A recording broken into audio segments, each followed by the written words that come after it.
Café Country, a sua dose de triatlo. Pega o seu café e vem com a gente. Olá, bem-vindos ao Café com Tri. Eu sou a Erika Magris, estou aqui com mais um Café com Elas. Nós já comentamos aqui no podcast, acho que foi em um dos episódios da doutora Fernanda Lima, que a maior parte dos estudos sobre os atletas tem suas conclusões em cima de atletas homens, e a presença feminina sempre foi menos relevante, inclusive nesse ramo das pesquisas acadêmicas. Desta forma, a gente pode dizer também que as diretrizes nutricionais que a gente conhece hoje foram criadas tendo um atleta homem como sujeito. A nossa fisiologia e o nosso metabolismo é sabidamente diferente, né? Nós mulheres temos aí várias diferenças, né? Passamos por flutuações hormonais todos os meses, né? E não só flutuações hormonais ao longo da nossa vida. E eu acho que isso tem um papel bastante importante em como que a gente aborda a nutrição. E para falar comigo hoje sobre adaptações nutricionais para a mulher atleta, eu trouxe a nutricionista Priscila Machado, que é mestre em nutrição humana, especialista em nutrição esportiva, especialista e pós-graduada em fitoterapia, pós-graduada em nutrição ortomolecular e pós-graduanda em tecnologias biofísicas. Além disso, a Pri trabalha há mais de 15 anos com atletas profissionais e amadores. Ela é nutricionista da CBTRI desde 2011 e também já foi nutricionista da Confederação Brasileira de Desportos Aquáticos. Pri, bem-vinda! Ai, obrigada pelo convite, estou muito emocionada, muito feliz de estar aqui colaborando com vocês. É tão importante a gente falar, né, de orientações e ajudar nossos atletas, assim, muito obrigada pela lembrança do meu nome aí para colaborar com esse projeto lindo de vocês. Imagina, Pri, obrigada, eu que agradeço você participar aí, já te conheço de longa data, e acho que você faz um trabalho sensacional. E vamos entrar aí na nossa conversa. E eu queria começar perguntando o seguinte para você. As mulheres, a gente normalmente é um pouquinho mais vaidosa, a gente se importa mais com a nossa pele, a nossa aparência. E ao longo dos anos, obviamente, a gente vai envelhecendo. E o esporte de endurance, ele contribui para esse estresse oxidativo também, né? Então, como que a gente concilia o avanço da idade com os esportes de endurance? Olha, vamos lá. Primeira coisa é assim, envelhecer todos vamos. Como envelhecer é o grande desafio, né? O estresse oxidativo, como você colocou, para quem aí está nos ouvindo e não está muito familiarizado com essa nomenclatura, é o seguinte: vamos imaginar uma janela enferrujada. A gente tem o oxigênio que está ali degradando o ferro e está formando, né, aquela característica do ferrugem. Então vamos lá. Nosso corpo, a gente produz energia, principalmente dentro da célula, dentro de uma organela chamada mitocôndria. Então a gente usa o ar, né, o oxigênio, para que hajam reações químicas associadas à produção de energia. Conforme a gente usa muito oxigênio, a gente tem escape de algumas moléculas de oxigênio com elétrons desemparelhados. E esses elétrons, eles precisam estar estáveis, aí eles vão atacar as membranas biológicas. Esse processo é natural, é fisiológico e ativa substâncias, enzimas, neutralizadores antioxidantes dentro do próprio corpo. O atleta tem essa via de ativação do sistema antioxidante muito intensa. E isso acontece toda vez que a gente treina. É importante ter o estímulo do estresse oxidativo para ativar o sistema de antioxidantes. Paralelo com isso, nós temos também que ingerir os antioxidantes exógenos, que não são produzidos pelo nosso corpo. Aí são as vitaminas, né, como vitamina C, vitamina E, alguns fitoquímicos, algumas substâncias que estão dentro dos legumes e das verduras. Pois bem, o grande ponto do envelhecimento associado ao estresse oxidativo no atleta, né, nas atletas, é quando a gente não tem o intervalo do descanso, ou nós não temos uma alimentação adequada, ou quando nós exageramos na carga de treinamento, na intensidade de treinamento, e aí a gente tem um descompasso do controle de antioxidantes. Aqui a gente sempre fala o quanto que é importante você recuperar direito, né? A gente, inclusive, tem um episódio falando sobre recovery. Tipo, qual que é o melhor recovery? É você dormir e o melhor recovery é você comer direito, né? Exatamente. Então, nós precisamos do estresse oxidativo e quando a gente não controla o que a gente consome para dar ferramenta para o nosso corpo reagir, a gente tem um envelhecimento precoce, a gente tem um descompasso. Esse é um ponto. E o outro ponto é que, à medida que nossos hormônios têm alterações e vão caindo ao longo do envelhecimento, quer dizer, vão caindo com o passar da idade, nós aceleramos o envelhecimento. Então, nós não precisamos ficar sentados na posição de espectador, falando assim, eu vou envelhecer, meus hormônios vão cair, eu vou me degradar. Nós podemos trabalhar uma prevenção antes dela acontecer. Aí sim a gente fala de longevidade esportiva. Me explica um pouco mais como é que a gente trabalha isso da parte de nutrição. Vamos lá. Primeira coisa é entender como funcionam as reações do nosso corpo, né? Então, acompanhar, monitorar com exames regulares. Então, não é só um exame de sangue. A gente pode avaliar substâncias químicas na urina, que a gente chama de metabolômica. Eu gosto muito de solicitar exames de ácidos graxos urinários, ácidos orgânicos, enfim. A gente tem uma série de substâncias químicas que a gente vai monitorando ao longo da periodização do treinamento.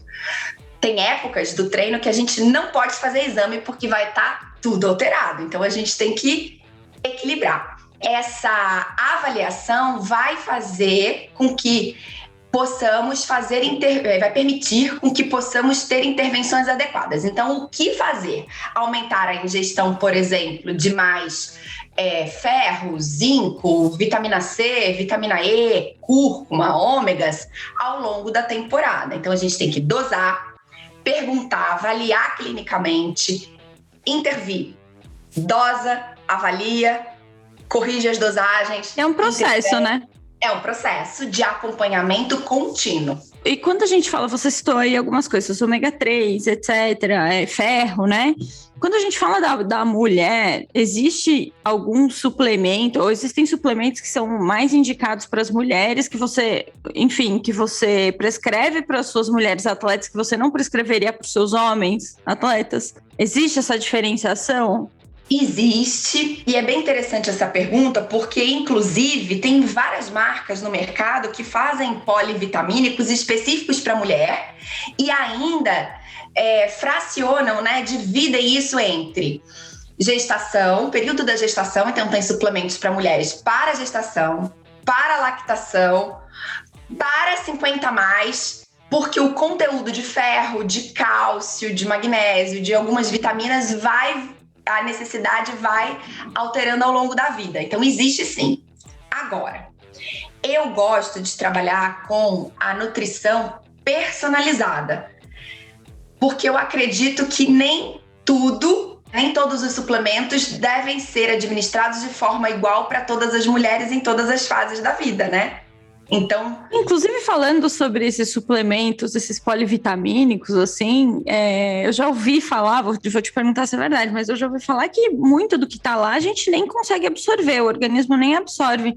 Às vezes o formato que está, a molécula, né? Eu não sei explicar, né? Mas eu já ouvi que tem alguma coisa assim, o formato que tá lá, a gente mal consegue absorver, tem tanta tranqueira, entre aspas, que a gente mais joga tudo fora na urina do que absorve isso. É assim, Érica, excelente pergunta. E isso é uma dúvida, assim, realmente geral e que a gente discute muito isso em sala de aula, né? Eu dou aula em algumas pós-graduações, enfim. Além de nutricionista, eu sou farmacêutica também. E a gente ensina muito que é a forma química do produto e a via de administração. Então é assim, por exemplo, óxido de zinco, a gente não tem uma eficácia absortiva importante, que é a forma do zinco disponível na maioria dos suplementos prontos de A a Z.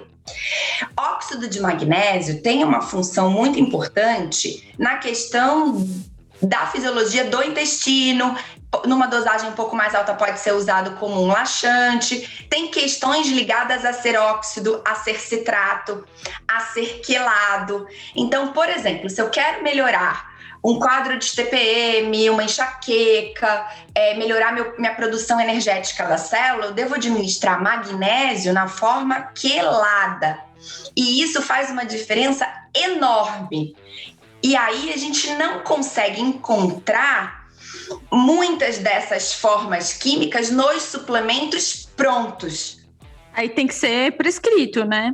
Exatamente. Então, por consequência, eu acabo trabalhando muito com a customização de fórmulas, usando a prescrição magistral, que é usar a farmácia de manipulação, para adequar e customizar de acordo com o que a atleta precisa, né?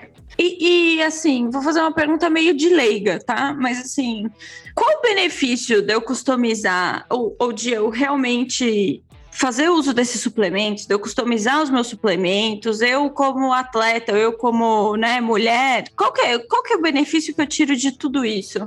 Olha, primeiro, você vai gastar menos. Você vai consumir exatamente aquilo que você precisa. E muitas vezes o ajuste da dose para menos é o que mais acontece.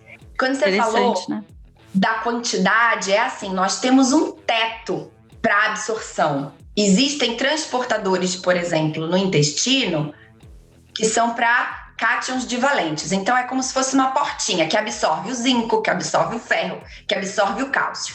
Quando eles estão juntos numa determinada quantidade, eles competem um com o outro. Agora, se a gente utiliza um magnésio quelado, um zinco citrato, em formas químicas diferentes, nós potencializamos a absorção por portinhas diferentes, que são transportadores diferentes, e a gente pode utilizar menor dosagem e gastaremos menos dinheiro.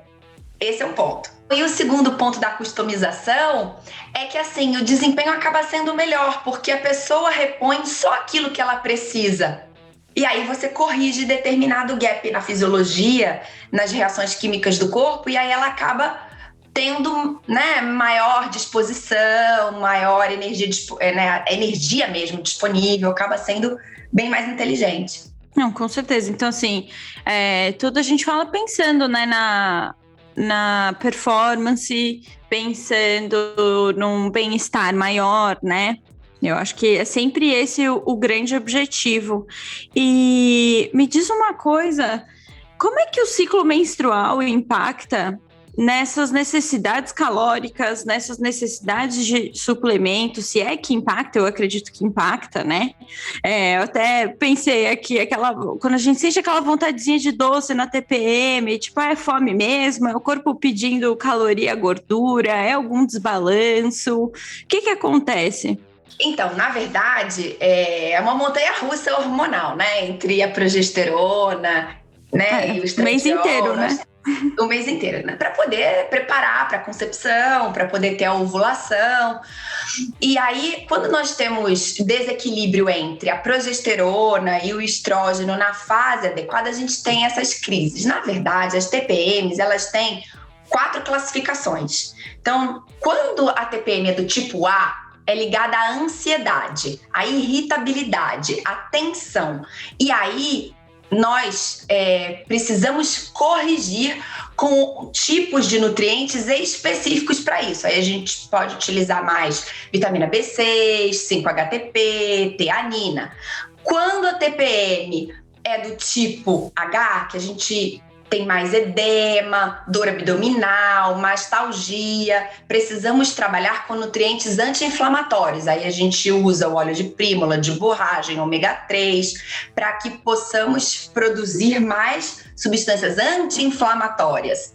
Quando temos esse quadro de maior inflamação, com mastalgia, o gasto calórico, a gente acaba tendo que na verdade, não é que a gente tenha que comer mais para compensar. A gente acaba tendo mais desgaste do corpo para corrigir esses processos inflamatórios. Vamos falar de uma maneira mais simples. Sim, sim. O gasto não vai mudar muito ao longo do mês, mas a nossa percepção acaba sendo maior quando nós temos, por exemplo, a TPM do tipo C, que aumenta a fome, aumenta o craving por doce, aumenta tremor, palpitação, dor de cabeça.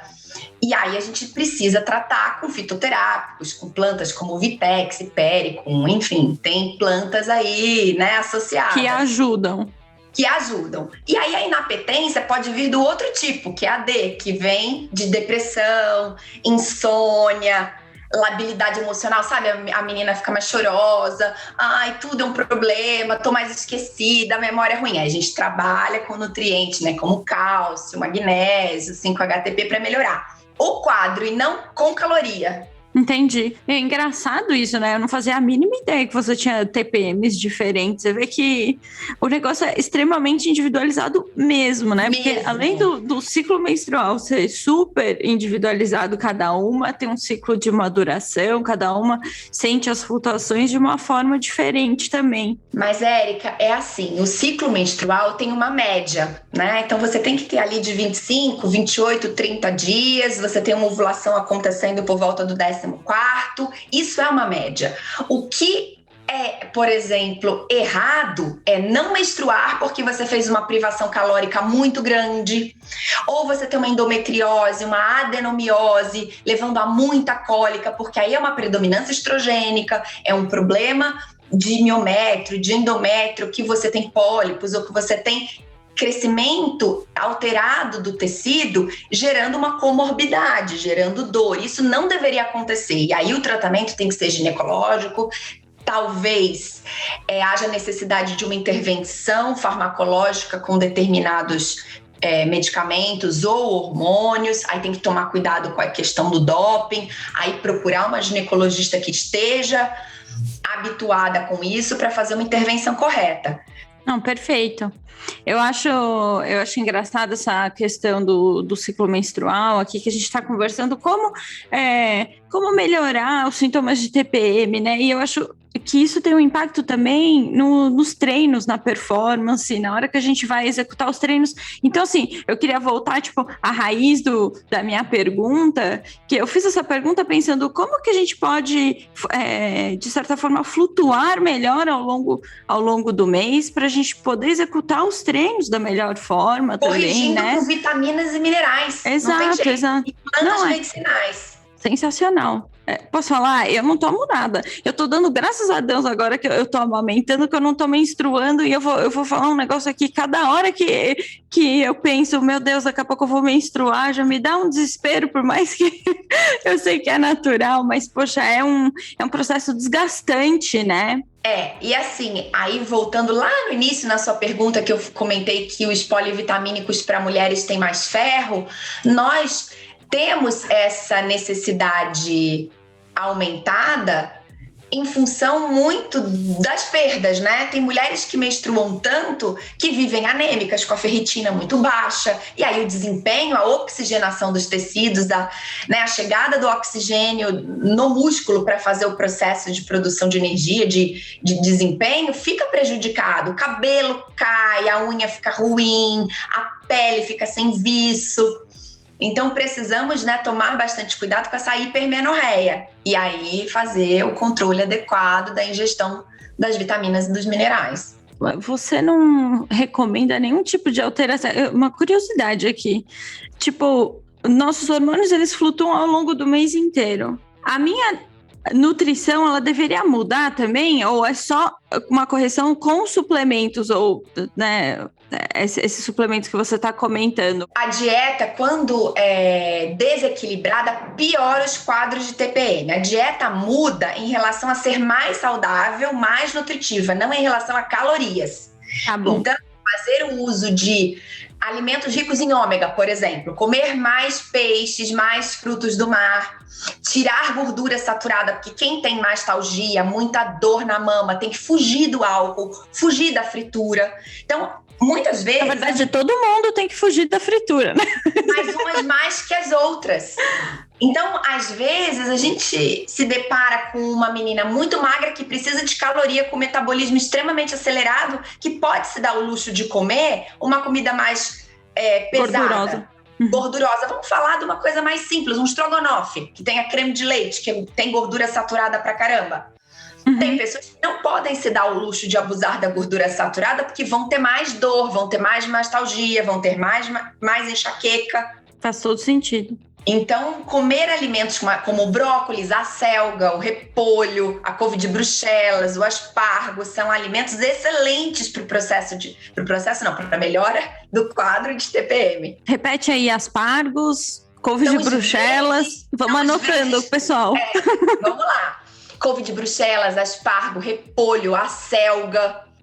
Fazer a ingestão de nutrientes que tenham os isotiocianatos, que a gente chama, que são nutrientes que vão ajudar o fígado, lá na fase 2, a eliminar moléculas estranhas, moléculas ruins, moléculas do processo de desintoxicação. Isso está bem explicadinho no livro que eu escrevi. Já faz um jabá aí. Pode fazer. Então, eu escrevi um livro ano passado chamado Seu Futuro é um Prato Cheio, aonde eu discorro ao longo dos 10 capítulos, é um livro bem objetivo, sobre todas as questões que podemos intervir para melhorar o processo de envelhecimento, ou seja, para a gente chegar com a corda toda lá nos 40, 50 anos, com menos comorbidades, com menos efeitos colaterais, com todas as intervenções possíveis no dia a dia, desde fazer exercício. Claro que aqui a gente está num podcast. Num público, Um público já que ativo. treina bastante, ativo. Mas aquela pessoa que é sedentária precisa fazer exercício. A gente chama de aposentadoria fisiológica. Então eu vou discorrendo ao longo dos capítulos todas as intervenções que a gente pode fazer, até de suplementos, alimentação, estratégias nutricionais gerais. Eu vou entrar num tópico um pouco mais de performance, porque é uma curiosidade minha, né? Quando a gente fala em termos de nutrição de prova, então lá no começo eu comentei que a maior parte dos estudos hoje ainda são realizados com homens, né? Acho que justamente por essa flutuação hormonal que a gente tem. É muito difícil você estudar as mulheres, e daí você tem que controlar em que período que ela tá, do ciclo menstrual, e daí para você conseguir um N, né? De pesquisa. Exatamente. Que seja relevante, é bastante complicado, enfim. Com certeza, tem pouquíssimos trabalhos avaliando mulheres atletas exatamente por isso, porque as questões hormonais influenciam muito e podem invalidar determinados dados estatísticos. Daí quando você vai fazer vai pensar nos fatores de exclusão, muitas vezes você não consegue explicar. Pois é. E daí quando a gente fala de nutrição de prova, Hoje não, né? Nos últimos anos a gente tem visto eu vou chamar de tendência, tá? De aumentar a quantidade de carboidrato consumido por hora. Eu sei que de atletas aí que chegam a consumir 90 gramas de carbo por hora quando estão fazendo um Ironman, um meio Ironman. Quando a gente pensa isso, nutrição de prova, o que tem de diferente para a mulher? A mulher, ela tem essa necessidade de consumir esses 90 gramas de carbo por hora? Não tem? Vai depender? Qual que é what's your take? Em geral, nós trabalhamos por grama de 0,7 a 1 grama por quilograma de peso corporal, independente de ser homem ou mulher. E mais recentemente, temos falado muito sobre grama por quilograma de massa magra. Aí tem uma grande diferença entre homem e mulher. Essa relativização por quilo, eu já tinha ouvido falar. Agora, quilo de massa magra faz bastante sentido. Isso é uma tendência. Inclusive, hoje já é descrito na literatura científica a síndrome HEDS, que está associada à restrição energética. E a adequação do total de calorias no dia ingerido é importante. E aí a gente trabalha com homens chegando a 50 quilocalorias por quilo de massa magra e mulheres de 25 a 30 calorias por quilo de massa magra. Isso no dia, né? no dia. E aí, se você vai fazer uma prova como o Ironman, que você fica o dia todo treinando, você também tem que tomar cuidado. Daí, os suplementos também, que são hipercalóricos, né? As barras de energia. Você precisa ter uma ingestão adequada para você não ter déficit, porque o trabalho muscular vai consumir. Tem a questão fisiológica, o cérebro precisa pensar. Você não pode estar hipoglicêmico e cair da bike com 2h30, 3 de treino. Você tem que manter sua glicemia. Então, não é só para manter a saúde e o músculo, né? Então, mas existe a percepção de que a gente precisa comer mais carboidrato do que os homens ou mais proteínas? Vou te fazer essa pergunta, tem uma médica que é a doutora Stacy Sims, não sei se você já ouviu falar dela, que ela fala bastante de nutrição feminina, enfim. E ela diz que, na percepção dela, tem que haver um ajuste nas proteínas. Então, por exemplo, que a mulher ela tem que ingerir muito mais proteína do que os homens por questões de manter o músculo que a gente tem, ou enfim. Tem que ingerir mais proteína antes, tem que ingerir mais proteína depois, tem que ingerir mais proteína durante. É um negócio muito louco. Como é que, então, assim, a gente falou de um pouquinho de carboidrato, mas fala um pouco das proteínas também. Esse ponto é fundamental. Ele é uma questão crucial, eu concordo com ela.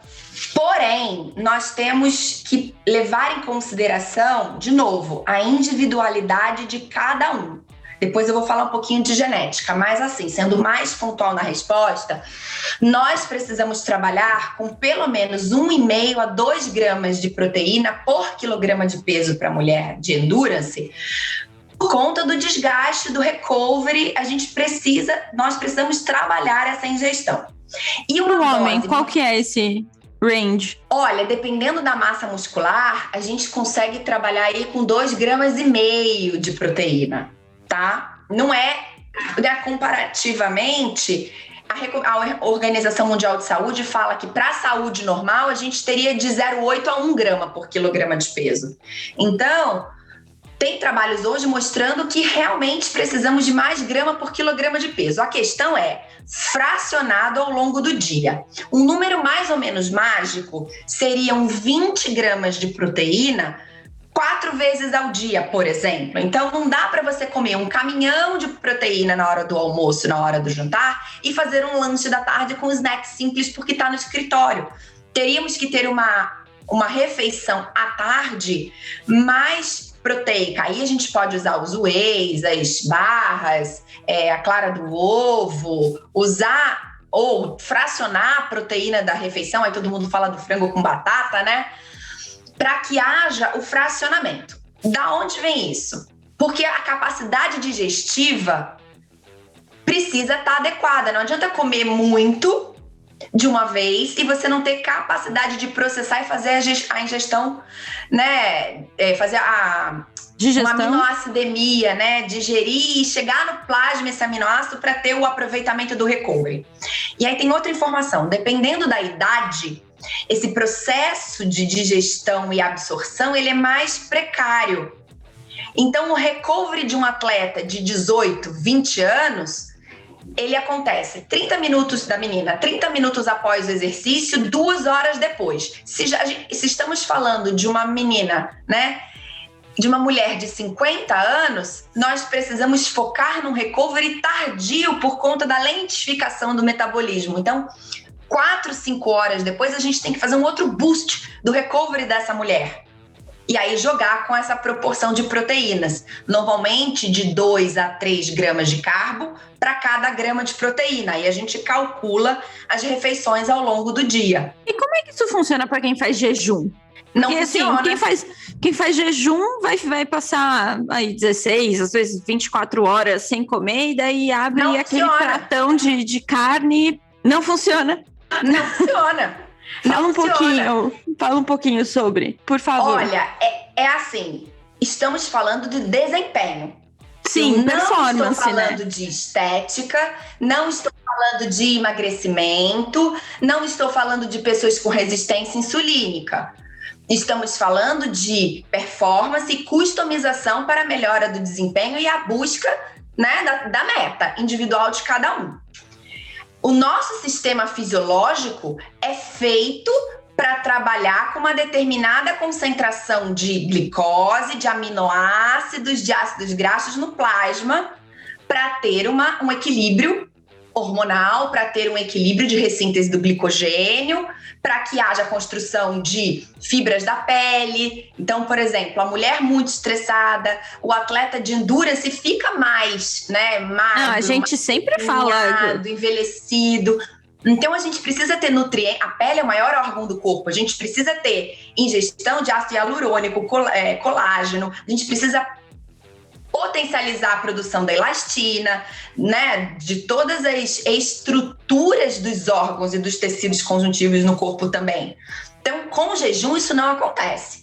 E tem uma outra coisa que aí, assim, dava para falar um podcast só sobre burnout, que é, hoje, existe uma questão ligada aos hormônios de controle do estresse. Quando nós ficamos muito tempo em hipoglicemia, nós estimulamos a suprarrenal a aumentar os níveis de cortisol, que vão lá no fígado e vão falar assim, eu preciso de glicose, e estimula a gliconeogênese, produz glicose e mantém a glicemia. Esse Perfeito, mecanismo... que é o negócio de extrair energia da gordura, certo? Exato. A questão é o quanto você tem de reserva ou da sua fisiologia adequada da suprarrenal, matéria-prima para a síntese do cortisol. Então, tem muitas pessoas que fazem jejum intermitente e depletam e atrapalham e estão negligenciando a fisiologia natural de equilíbrio e compensação do corpo. Desculpa, eu deixei aqui no mudo porque eu tô com uma obra aqui do lado de casa, então vocês vão ficar ouvindo um tuk-tuk aí no fundo das minhas perguntas. Essa história do jejum, a gente já fez podcast sobre. A minha impressão é que é um assunto eterno, assim, mas algo que eu sempre converso com o Wagner é justamente, acho que o seu primeiro ponto aí. Quando a gente fala de performance, é muito difícil, né? Você querer ter esse tipo de dieta ou de estilo de vida, eu vou chamar, porque hoje em dia pode ser um estilo de vida, né? O pessoal do low carb e jejum, mas associar isso a uma performance, para quem busca performance, melhorar número, melhorar, né? Lá na frente, chegar lá na frente na prova, é realmente bem complicado. Não, e tem outra coisa. Quando você... Então, cada caso é um caso. Óbvio, mas em geral, quando você faz um jejum muito prolongado, você depleta glicogênio muscular. Aí, como que você vai fazer tiro? Como que você vai fazer um treino aí acima de 75%, 80% do VO2 máximo, sem reserva? E aí você fica dependente da ingestão de suplemento de forma regular ao longo do treino. E muitas vezes é difícil você manter a ingestão regular num treino de corrida longo, carregar o líquido, carregar tanto gel. Aí o atleta questiona, mas eu vou gastar uma fortuna tomando gel a cada meia hora num treino de 3 horas. Eu posso beber, mas eu não vou conseguir carregar 3 litros de água com o repositor hidroeletrolítico dissolvido, eu não tenho aonde pegar, eu não tenho aonde colocar, onde, né, repor isso, né, no aerodrink, enfim. Então, para performance, eu não sou a favor do jejum. Agora, existem pessoas que geneticamente têm uma maior capacidade de oxidar lipídios, que precisam diminuir a ingestão de carboidrato. Perceba, dieta cetogênica, a gente tem menores níveis de carboidratos, chegando aí a 30% do valor energético total. As dietas low carb estudadas, estamos trabalhando com 40% de carboidrato. Então, low carb não é low carb zero carb, low carb é 40% de carbo no plano alimentar. Sim, que ainda é bem, bem relevante, né? Sim, e daí vem a genética. Então, tem pessoas que são metabolizadores mais eficientes de gordura e outros que não são. Aí eu sou super a favor da análise do padrão genético do atleta, né? Dos polimorfismos individuais. E isso é o que há de mais inteligente hoje para fazer. E fala então, vamos entrar nesse assunto da genética que a gente falou que ia conversar sobre. Qual que é o papel da genética todo nessa personalização da nutrição, né? Personalização nutricional. Vamos lá. Então é o seguinte, o nosso DNA carrega informações. Essas informações estão em genes. Determinadas pessoas têm a sequência de letrinhas dos genes, não sei se vocês vão lembrar aí do vestibular, A com T, C com G, não pode esquecer. Quem adorava biologia, levanta a mão, eu amava. Exatamente, vamos lá. Então, em algum momento da duplicação da célula, da transcrição, da cópia dos genes, né? A célula muda, pula, coloca uma letrinha errada. A gente chama isso de polimorfismo, que são as SNPs. Por exemplo, eu tenho no meu intestino um transportador, eu vou fazer com a mão, porque eu não sei se isso mais para frente pode ser visto, né, no YouTube, mas imagina que eu tenho um transportador que encaixa uma determinada molécula. E vamos supor que essa mudança dessa base nitrogenada, gerou a incorporação de um aminoácido na sequência, né, de tradução que não permita que o encaixe seja eficiente.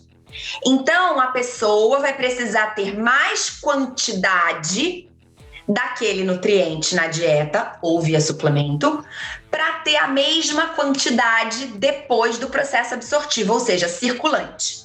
Vamos supor que a pessoa tenha uma alteração no transportador de vitamina C. Ela vai precisar de mais quantidade de vitamina C na dieta para ter o nível plasmático adequado. Assim para a vitamina E, assim para a vitamina B6, por exemplo. Então, sabemos que a vitamina B6 participa de reações químicas do uso dos aminoácidos.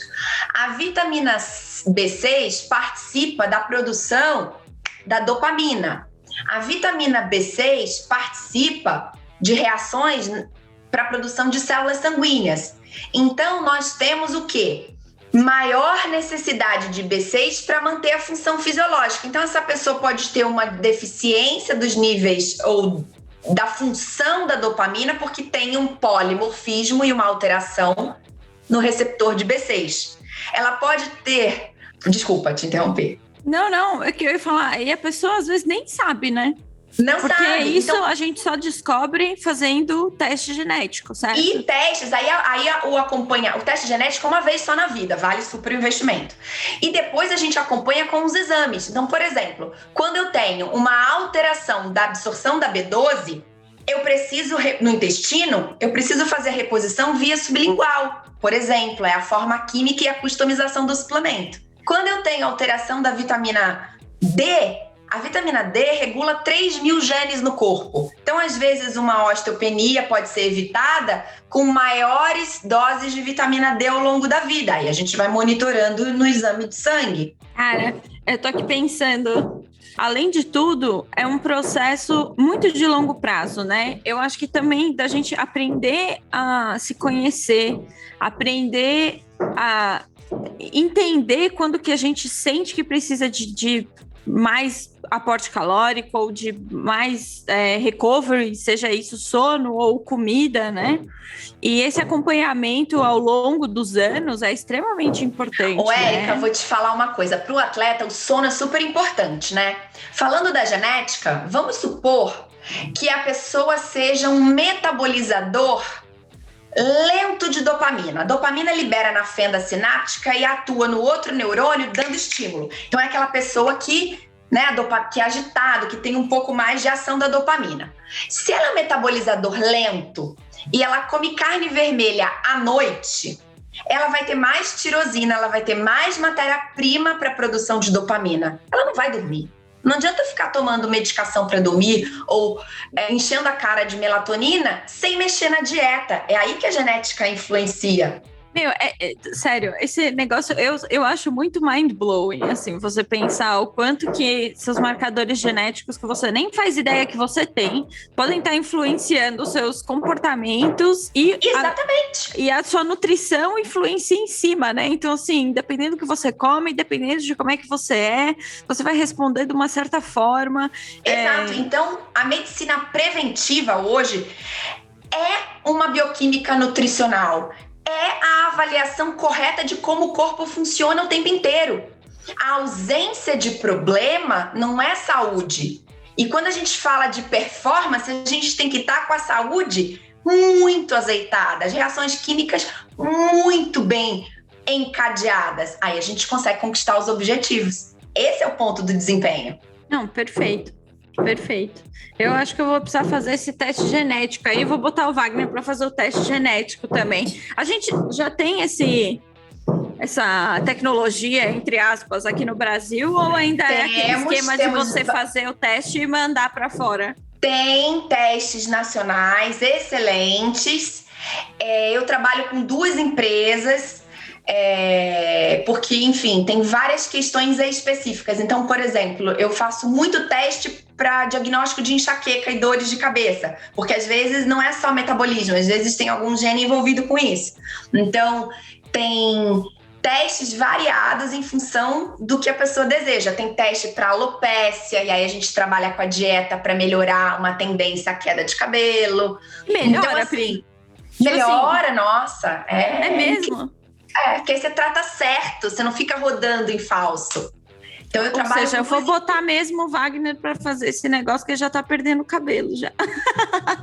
Então, e aí corrige a alimentação de uma forma customizada. Tem gente que não come, por exemplo, vegetais crus. Mas se tem uma necessidade de ácido fólico aumentada, a gente fala assim, então tá bom, você vai comer cozido, você vai comer refogado e vamos suplementar tanto. E vamos monitorar. Legume e verdura não tem negociação, tem que comer. Quem quer performance não vai ter jeito. Eu ia fazer essa pergunta agora, por exemplo, você falou, quem não come vegetais crus, né? Tipo, se eu quiser só suplementar, eu posso? Eu não quero comer, vamos supor, eu quero só suplementar, é possível? Olha, eu sou a favor de repor sim, de suplementar sim. Então é política de redução de danos. O paciente chega aqui, é óbvio que eu vou orientá-lo a comer direito, a comer legumes e verdura para o resto da vida. Agora, não quero comer, eu não vou negligenciar, eu vou suplementar, eu vou customizar a reposição. Eu não posso ver um problema acontecer e não intervir. E daí eu queria falar um negócio, gente, o quanto que é importante você ir na sua nutricionista, ir na sua médica e falar a verdade, sabe assim, abrir o coração, porque você chega lá, Pri, você não recebe gente que chega aí no seu consultório e fala um mundo maravilhoso, sendo que você sabe que na verdade ela não tá cumprindo aquilo lá que ela tá falando. Érica, mas eu hoje... eu tenho um microscópio dentro do meu consultório, né? Essa parte da bioquímica é bem legal. E aí eu atuo nessa parte da avaliação do terreno biológico, de como a pessoa tá, a gente mostra na hora para a pessoa, olha, não é bem assim. Então não tem como enganar muito, sabe? Os exames não mentem. Então a pessoa pode contar o que for, a gente vai ver que não é bem assim. Determinados sinais e sintomas, determinadas características do corpo, avaliação da unha, se tem zumbido no ouvido, determinada característica da pele, evidenciam a falta de determinados nutrientes. Então, assim, a pessoa pode mentir, mas a gente vai saber que ela tá mentindo. Ou seja, você chega lá, você pode até mentir, mas você tá vendo na cara da pessoa, então não tem como fugir, né? Exato, e assim, o mais importante é redução de danos. Eu não vou cozinhar e eu vou pedir comida pelo aplicativo. Tá bom, o que você vai pedir pelo aplicativo? Vamos fazer um combinado? Porque depois o treinador vai cobrar aquele tempo, a pessoa vai se frustrar em não ter alcançado aquele objetivo, tá gastando dinheiro com a... Você tá se sentindo cansada, né? De não conseguir... não consigo fazer treino forte, eu não consigo, né? Tá Enfim, aí tem vários com desdobramentos. Com personal, com psicólogo, com fisioterapeuta, com massagista. Poxa, a gente tem que tentar, né, ajudar da melhor forma possível, sem regra, né? E Pri, Falando assim, de novo, estamos aqui falando de, especialmente mulheres, estamos falando de mulheres atletas. Quando a gente fala de menopausa e dessas flutuações hormonais que acontecem na mulher já com a idade um pouco mais avançada, como é que isso impacta na parte nutricional? Também a gente entra na questão dos suplementos, de acompanhar os exames, acompanhar os níveis via exame, ou existe alguma outra coisa que os nossos ouvintes possam fazer? Olha, a menopausa é um case, né? Aí a gente divide em dois mundos. O mundo da reposição hormonal, que eu gosto de usar o termo modulação, nem sempre é o mesmo fármaco, é o mesmo medicamento. Hoje tem as terapias hormonais, né? A modulação bioidêntica, que aí se usa o estriol com estradiol, existe a progesterona bioidêntica, e aí alguns médicos prescrevem os hormônios na forma de gel transdérmico, enfim. Aí tem várias condutas. Isso muda a vida da mulher na menopausa. Por quê? A menopausa engorda, a gente vai ficando meio bujão, perde a cintura, aumenta o quadril, aumenta a retenção de líquido, porque a progesterona tem uma ação da melhora da circulação, ela tem uma função mais diurética. Então, o desequilíbrio hormonal afeta o ganho de peso, afeta a memória, porque a queda dos estrógenos mexe com a pele, ela fica mais delgada, né? Mais fina, mais frágil, mais ruga. Então, a menopausa... Várias das coisas que você falou aí acontecem também na gravidez, viu, gente? É o quadril, é a falta da memória. Nossa, tô identificando vários sintomas. Então, e aí o que a gente precisa, e nós precisamos intervir, né? Uma ingestão boa de colágeno. Então, por exemplo, colágeno tipo 1, tipo 3 para pele, colágeno tipo 2 para articulações, parte mais muscular. Vitaminas, silício para pele, que aí a gente tem o X-Nutriment, a gente tem, né, o Sil-Nutri, várias vitaminas próprias para pele. A hidratação, ela deve ser maior. Tem mulheres que geneticamente dependem do estrógeno para manter a fixação de cálcio no osso, então a gente precisa equilibrar vitamina D para absorção do cálcio, magnésio na proporção de 2:1 com cálcio. Nós precisamos da vitamina K para que esse cálcio fique dentro do osso, junto com boro e com silício. Se aumentamos a quantidade de cálcio sem equilibrar os outros minerais, a gente pode precipitar esse cálcio nas artérias. Então, na menopausa, tem que ter um pouco mais de controle. É bem sério. Fazer exercício, o trabalho contrátil com impacto é importante para fixar o cálcio no osso. Exatamente. Então, a mulher na menopausa precisa hidratar a pele, precisa nutrientes para a pele, precisa alimentos que mexam, né, com a produção dos hormônios, a matéria-prima. A gente pode usar o óleo de linhaça, os ômegas, né, equilibrar o ômega 3. Precisamos de fitoterápicos que podem ter, de repente, ações hormonais. Aí tem vários, né? O arsenal terapêutico é enorme. Eu acho que é legal falar que quando a gente está pensando em menopausa e performance ou tentar não perder um pouco da performance, a gente tem formas de atuar que não sejam necessariamente a reposição hormonal, né? Então, assim, tem alguns ajustes, igual você falou na parte de nutrição, que a gente pode fazer que vão ajudar antes da mulher ter que justamente ir para uma reposição hormonal, e daí a gente recomenda sempre ter acompanhamento de algum médico, um ginecologista que saiba o que está fazendo, ainda mais porque em esportes de endurance, né, Pri, a gente sabe disso, o doping é significativo, a reposição hormonal ela pode ser doping, né, então assim, é um ponto... Mas aí que tá, aí tem uma questão que a menopausa e as alterações, elas podem, dependendo do tipo de problema que haja, existe uma justificativa, né? E uma intercorrência disso, que pode ser documentado. Então, tem questões e questões. Então, por exemplo, você tem uma endometriose, um ovário policístico, não sei, tem aí a gineco vai avaliar. Exatamente, é o médico que vai avaliar a real necessidade, né? Porque, igual você falou no começo da nossa conversa aqui, todo mundo vai envelhecer, né? Sem dúvida. Então, todo mundo vai envelhecer, todas as mulheres vão passar por menopausa, de alguma forma ou de outra, vão ter os efeitos dessa flutuação hormonal, da queda desses hormônios, e aí é muito mais a questão de como é que a gente vai passar por essa fase, né? O que a gente pode comer, o que a gente pode suplementar, como é que a gente faz para acompanhar, para sentir menos isso. Mas todo mundo vai sentir. Exato, e temos que comer menos calorias e aumentar o gasto calórico, porque nós ficamos menos eficientes na produção de energia.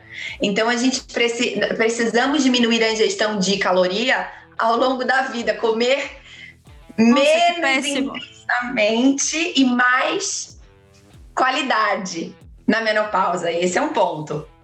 E quem é vegetariana tem que tomar mais cuidado com a suplementação proteica, com a reposição de aminoácidos essenciais, porque a dieta vegana não fecha a conta para alta performance. Quando vemos documentários de veganos e tudo, quando você vai olhar, você tem uma ingestão extremamente exagerada de produtos industrializados com agentes de sabor de carnes.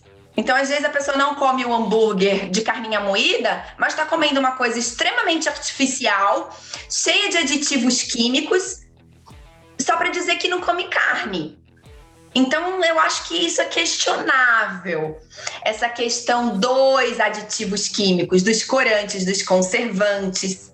A verdade é que quanto mais clean a dieta, seria melhor, né? Então, melhor. Assim, é um balanço também. Vou deixar de comer carne, mas eu tô comendo um monte de coisa industrializada que é nada clean, né? Então, assim, qual a qualidade do que você tá ingerindo, né? A qualidade de uma carne vai ser muito maior do que a qualidade de um hambúrguer cheio que não é de carne, mas é cheio de outras coisas. É isso aí, é por aí. Então, se eu fosse resumir assim, o que eu recomendaria para mulher atleta, primeiro de tudo é evitar toxinas que vão impactar a função hormonal. Essas toxinas é isso que a gente está falando? Exatamente. Enfim, esses aditivos que tem nos industrializados? Exato, evitar o plástico que tem os xenoestrógenos que vão ativar receptores hormonais, que vão deixar o teu organismo com uma predominância estrogênica sintética. Eles vão ativar vias que não deveriam estar sendo ativadas. Então, a redução de danos é reduzir conservante, reduzir corante, reduzir aditivo químico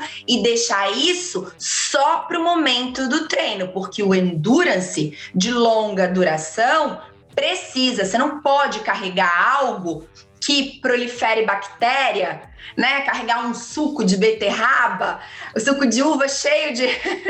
ou comer um peito de peru. Nossa, você imagina um suco de beterraba ao longo de 4 horas de prova. Exato, ou um sanduíche cheio de peito de peru. Vai estragar, aí não é seguro. Aí a gente fala de segurança alimentar. Aí sim, o industrializado faz parte. Então, aquele momento do dia. Fora daquele momento do dia, a dieta deve ser alcalina, limpa, com pouco plástico, cozinhar com uma boa panela, guardar as comidas em recipiente de vidro, trabalhar a longevidade esportiva, propiciando uma boa desintoxicação, uma otimização da via absortiva natural de vitaminas e minerais, para que a gente possa ter uma boa plasticidade, uma boa recuperação, uma boa resposta endócrina. Aí se alcança a performance. E acho que a gente está chegando aqui no fim, mas eu queria fechar falando assim, gente, essas suplementações, entre aspas, que a gente está falando aqui, você só vai ver o efeito disso lá na frente. Então, por exemplo, que nem a Pri falou, precisa ingerir colágeno, precisa suplementar com colágeno, por exemplo, né? Num caso específico. Mas você ingerir colágeno por 2, 3 meses, você não vai ver o efeito. Você não vai falar assim, nossa, acho que eu perdi minhas rugas porque eu estou ingerindo colágeno. Tô certa, Pri? Você vai ver esse efeito lá na frente que você vai falar, nossa, não envelheci tanto, ou minha pele não está tão enrugada ou alguma coisa desse tipo, porque você já está fazendo um trabalho preventivo, né? Então de novo, a questão que a gente estava falando, prevenção, para lá na frente, você não tem que ficar correndo muito atrás do preju. É que nós temos várias situações que não são unilaterais. Tem algumas vitaminas, alguns minerais, algumas estratégias alimentares mais limpas que você já percebe mudança na performance cognitiva, na performance muscular, no sono, na melhora das respostas. Uma questão mais estética, realmente, tem os poluentes, né? Tem o sol, que envelhece muito. Então, são vários fatores para a gente afirmar, mas já dá para ver uma melhora. Em 3, 6 meses de uso de vitaminas e minerais específicos, você consegue sim ter uma melhor percepção. Não resolve, mas você consegue estar melhor a cada dia. Não, e é isso. E daí, isso acumulado no longo prazo traz muito benefício. Eu gosto muito desse tópico. Eu acho essa parte de genética muito legal. Acho, inclusive, que a gente pode tentar fazer uma outra conversa mais para frente, Pri, falando sobre isso. E daí eu deixo aí para os nossos ouvintes comentarem e falarem o que elas querem ouvir. Quais são as dúvidas de vocês com relação à nutrição, com relação à genética, com relação à performance? Deixem os comentários de vocês lá no nosso Instagram, no @cafécomtriatlon. E, Pri, queria de novo agradecer super que você topou vir aqui conversar comigo, esse papo super intimista que a gente teve, porque hoje foi só eu e você. Muito bom. Não, adorei. E queria que você deixasse seus contatos, suas redes sociais para o pessoal te procurar. Então vamos lá. Minha rede social é @nutrição e desenvolvimento, né? Facebook, Instagram. E o livro, né? Seu Futuro é um Prato Cheio. Ele tá na plataforma Amazon. É um e-book Kindle, que você pode fazer o download. Os apps, né, do Kindle são gratuitos e eu tenho todas essas explicações lá bem colocadas. Para quem tem um pouco mais de curiosidade, eu recomendo a leitura. O livro está super baratinho, é fácil leitura e eu super respondo, né, com determinado tempo, mas eu vou tentando tirar todas as dúvidas. Se alguém quiser, né, chamar pelo Instagram, eu dou conta, não num dia para o outro, mas a gente vai respondendo, tirando todas as dúvidas. Então é nutrição e desenvolvimento. Pessoal, sigam lá a Pri. Lembrem de seguir a gente também no @cafécomtriatlon. Muito obrigada pela participação da Pri e obrigada por vocês por estarem ouvindo aqui nosso episódio. Mandem um amor pra gente lá nas redes sociais, viu, pessoal? Muito obrigada, um grande beijo. Muito obrigada, Érica, mais uma vez. Foi um prazer estar aqui com vocês. Um beijo aí para todas e estou à disposição. Falou, galera. Café com Tri, a sua dose de triatlo. Pega o seu café e vem com a gente.